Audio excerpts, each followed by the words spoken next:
This is a message to all my supporters of this podcast. I'm introducing a new supporters program. You can contribute a small amount as a one-off payment to show your love for this podcast. Thank you in advance for all your contributions.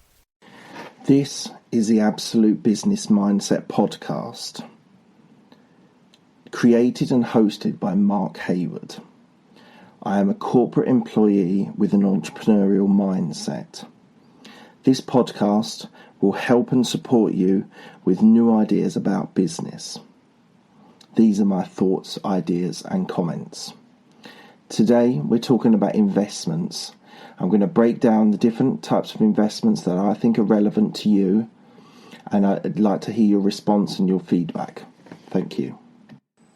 Hi everyone. This is the Absolute Business Mindset podcast. I want to talk to you today about investments, and this is for particularly into the UK. I'm not sure exactly what other countries will have and the similarities or the differences they'll have, but I'm talking about the UK in 2019. If you're not in the UK, maybe it'll give you some inspiration and some ideas about what you could do in your country. If not, if you are in the UK, hopefully some of this will be very relevant to you. So I'm going to talk about 4 different areas of investments, and then they're broken down into different points within each category. So I'm going to talk about pensions. I'm going to talk about ISAs. I'm going to talk about property. And I'm going to talk about the last one, which I think most people would forget, is investing in yourself. Okay, some of the things we've covered before about investing in yourself, but I think it's important just to recap on those things because they are critical for your future growth. Okay, so first thing is about pensions. So in the UK, there are 2 different types of pensions. There is a state pension and then there's a personal pension. So first of all, the state pension. So this is something that goes all the way back to the 1950s, with the state pension being included. This used to be you used to invest in this on your salary, and you would pay into what you guys call in other countries Social Security. In the UK, we call it National Insurance, and this is your state pension that you pay into. Previously, this used to be substantial or worth more than it is now, let's say, because people used to retire and live on that pension. The realities of lack of investment and lack of actually just desire from the electorate and the people in the UK to actually have that being meaningful. People don't in the UK in recent times want to pay in and pay taxes to pay for their state pension. They would prefer to have it fairly low levels. So what you find now is the state pension to get your pension is now 67. The likelihood is with the way people are working, that could go up to 70, maybe higher. It'd be a bit weird if it was probably higher than 70, but the reality is if you don't have any other investments, it's going to be a struggle to be able to retire on your state pension. So you do need to pay. It's worthwhile paying into, but I wouldn't put that as a reliance on being able to be the only thing that you're going to be able to retire on. There are people that I know that are coming up to state pension age, and they're going to have to continue working because the state pension is not enough for them to be able to exist or retire on. So yeah, it's the reality of this world is that although useful and definitely worth paying into because you're contributing to it and it's a requirement to contribute to it if you're working, I wouldn't over rely on it. And then sort of personal pensions sort of split into 2. So I work for a corporate, as you're well aware if you listen to this podcast on a regular basis. As a corporate, I contribute into a pension provided by my company, and that is contributed by myself, which is an amount which is generally between 4 and 6%.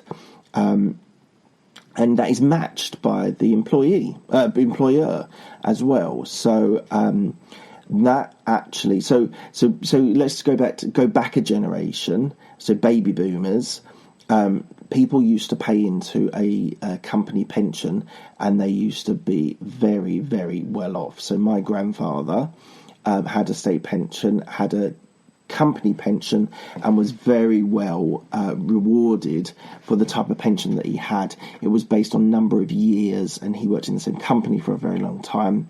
And this meant that his retirement financially was very sound and very sure. He knew what he was bringing in from his state and his sort of company pension. And because it was of the number of years that he'd worked there, he ended up with a very, very beneficial reward for his pension. What's happened in the next generation? So when I started paying my pension at about 28 years old, 27, I think it was, there was none of that end of full pension on the number of years you worked there. It had all of the investment, all of the pensions had turned into investments. So that meant that you had a pension pot, and you invested that as a group in your pension into stocks and shares. You can do a high, medium, or low on your investment, but essentially your company pension is based on the stock market and what people invest in. So there is more fluidity and potential downside of that.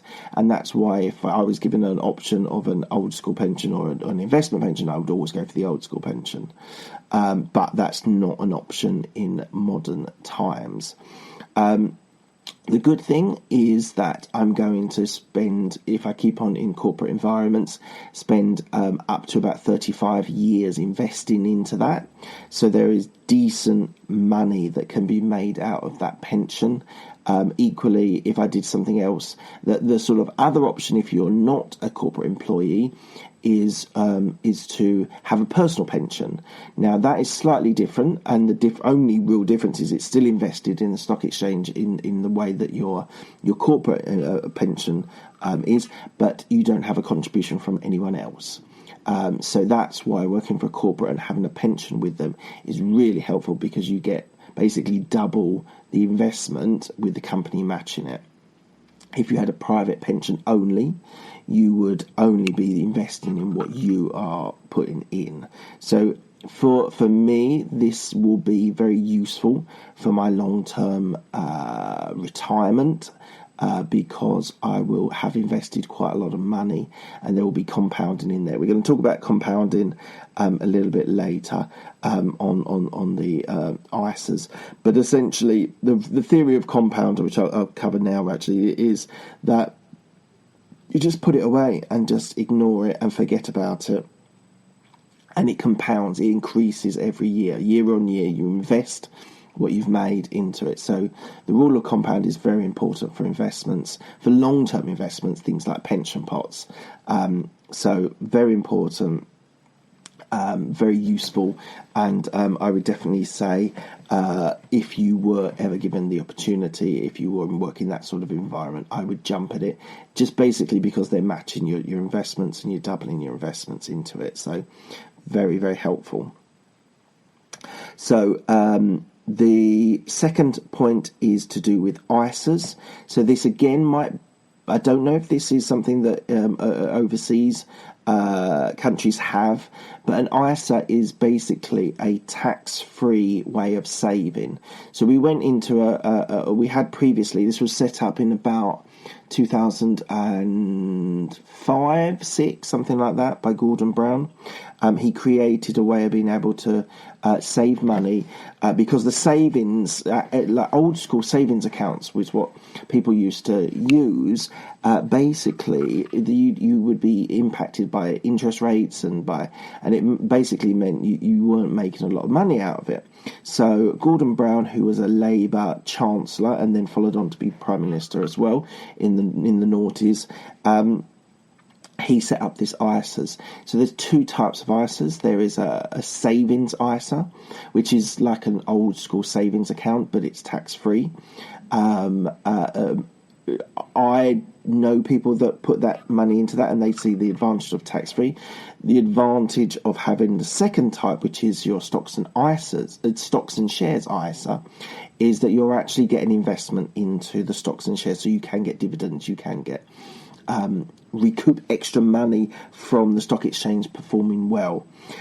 So the whole Warren Buffett idea that you regularly pay into your shares and then forget about them, ignore them, let them compound themselves, invest your any profits straight back into your shares. We'll be back after a quick break. Hi, I'm Alex, the host of X Health Show. Meet the future of healthcare. Think X-Men, that's X Health. Actual superheroes behind programming living cells to cure cancer once and for all. Tech that detects preterm delivery in seconds, brain-computer interface, or apps that employ AI to match you, your disease, with the best treatment. X Health Show brings to you visionaries who push the boundaries of healthcare from Switzerland, the heart of Europe and the most innovative country in the world. Let me introduce you to their startups. Head to X Health Show, meet the future of healthcare. Happy to greet you there. And the idea is that you will have compounding. Now, the important thing, I think the most important thing about the stocks and shares ISAs are that you actually regularly put money into them.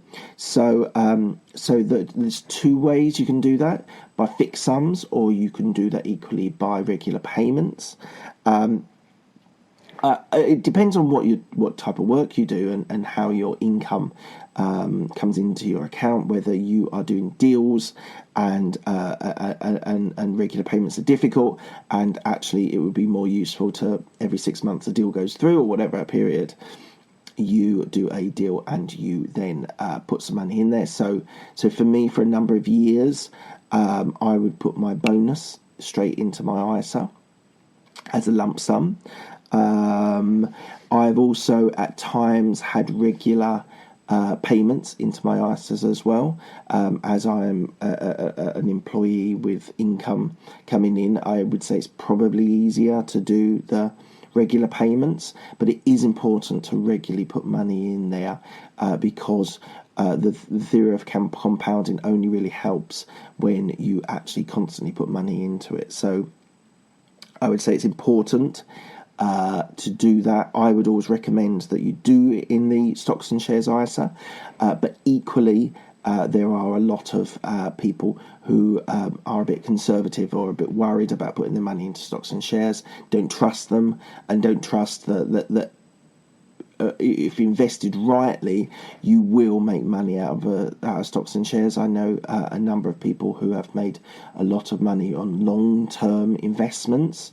You could do short selling, but this type of pension or ISAs is all about long-term, and long-term success is regularly pay into, invest your dividends back into your ISA, and try not to take money out of it. The critical thing is you don't take money out of it. This is a long-term investment. This is for your future, for your retirement. It's not something that you should be messing about with and taking money out of, and that is one of the biggest problems. People need things, or they perceive they need things, and therefore they take money out, and that's really not going to help your long-term retirement if you're taking money out of your ISAs on a regular basis. So I would say put money in regularly. Just ignore it. Maybe check it every couple of months just to keep an eye on it.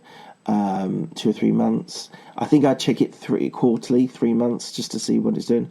I wouldn't advise this, but regularly, but I actually recently changed my stocks and shares ISA to another company.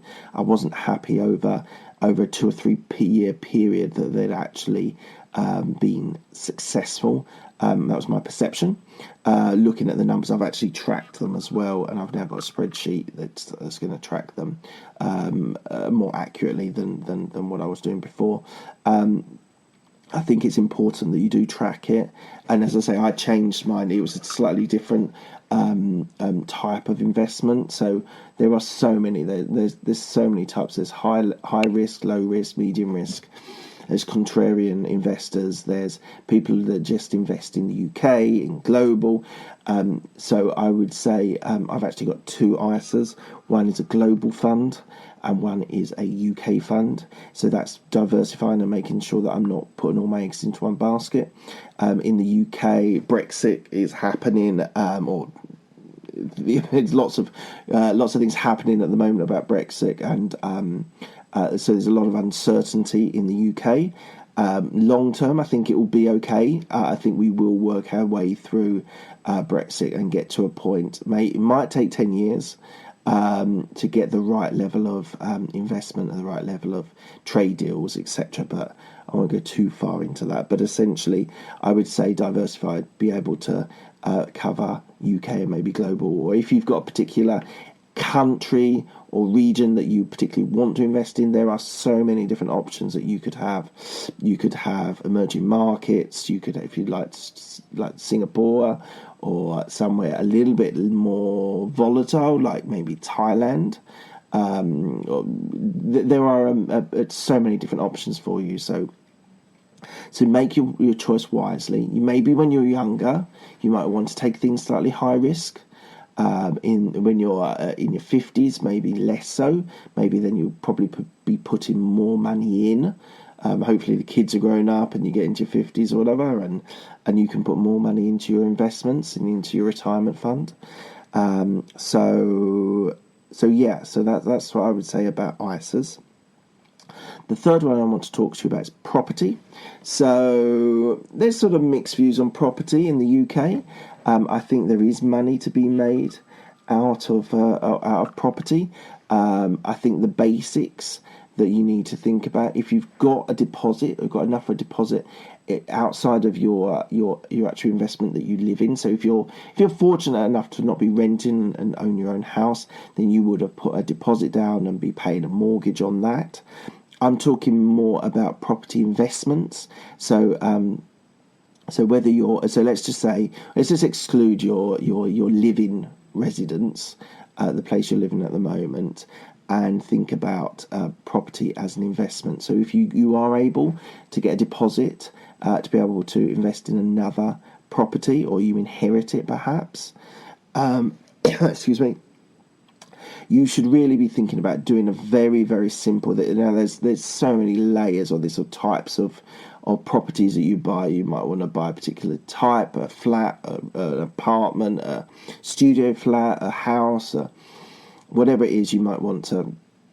There are options to buy, do up and sell. I would say that's slightly short-sighted unless you're dealing bigger properties where there's bigger profits to be made. I would say if you're thinking of investing in property, you should try and buy with a discount as much as possible, and then refurb it, make it up to speed, and then rent it out. Now, this is something which I'm exploring a little bit myself at the moment, so I maybe talk about this a bit in more detail at a later stage, but I think the basic idea is that you can start getting rental incomes which are long-term investments. So at the minimum, you could pay off your mortgage of your second property and then have the whole property when you're older.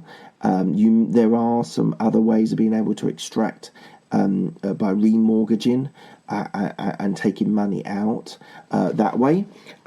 So I think it's definitely something long-term. Again, I think long-term investments on all of these, really, your pension, your ISAs and your property, as long as you do it long-term and you reinvest wherever you can and don't take too much of the income that comes from that out, and you reinvest it, then there's definitely long-term money to be made. So I would say definitely think about that.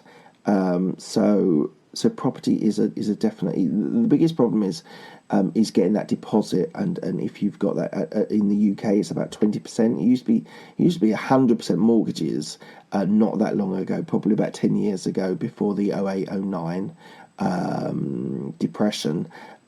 So I would say that you need to get that deposit if you can. There are different avenues of getting deposits. It used to be banks would be the primary place.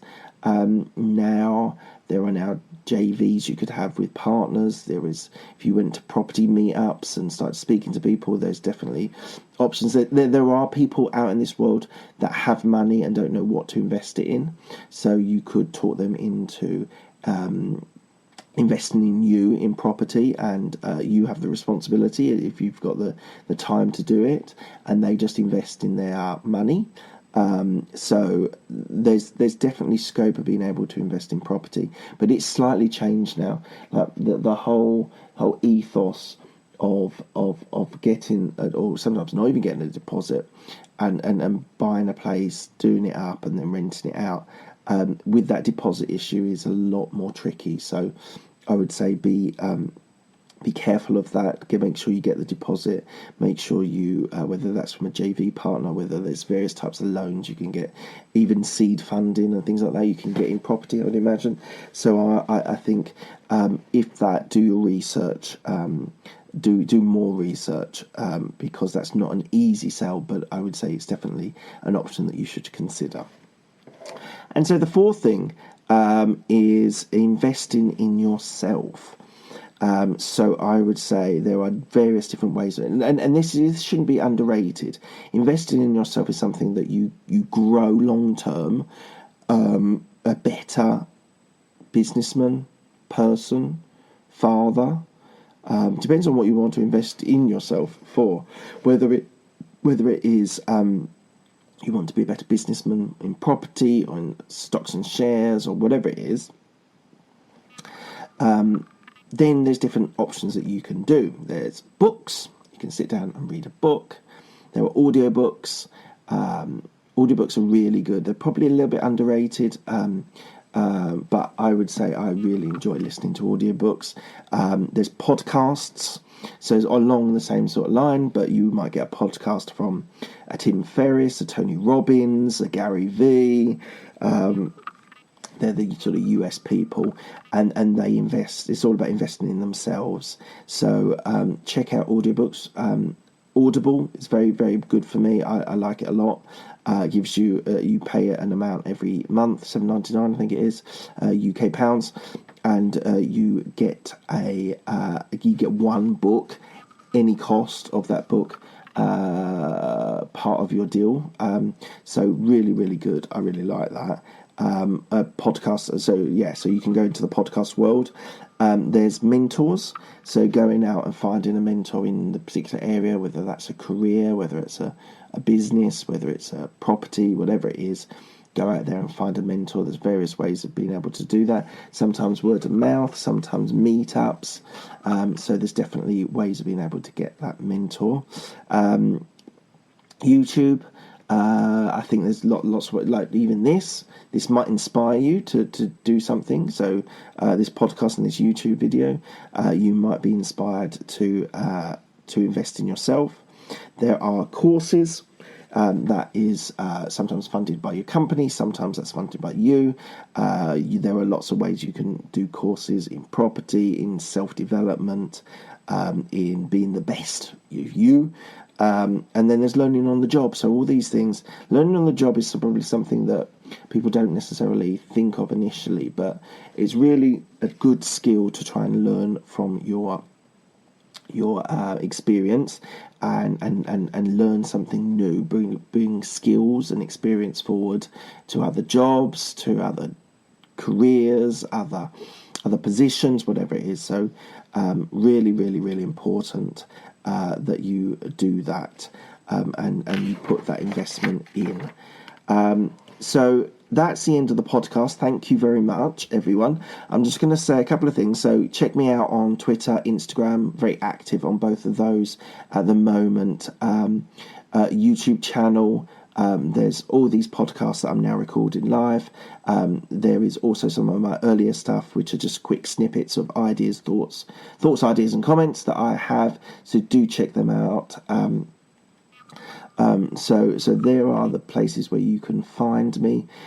Equally, the first person, so it's a bit of a competition for you guys. The first person who gives me a review on iTunes gets a free half-hour mentoring session with me, where we can sort of touch base with some of the challenges, some of the ideas that you have, whether that is part of your career, part of sort of investments, or maybe it was about this, or maybe it's self-development.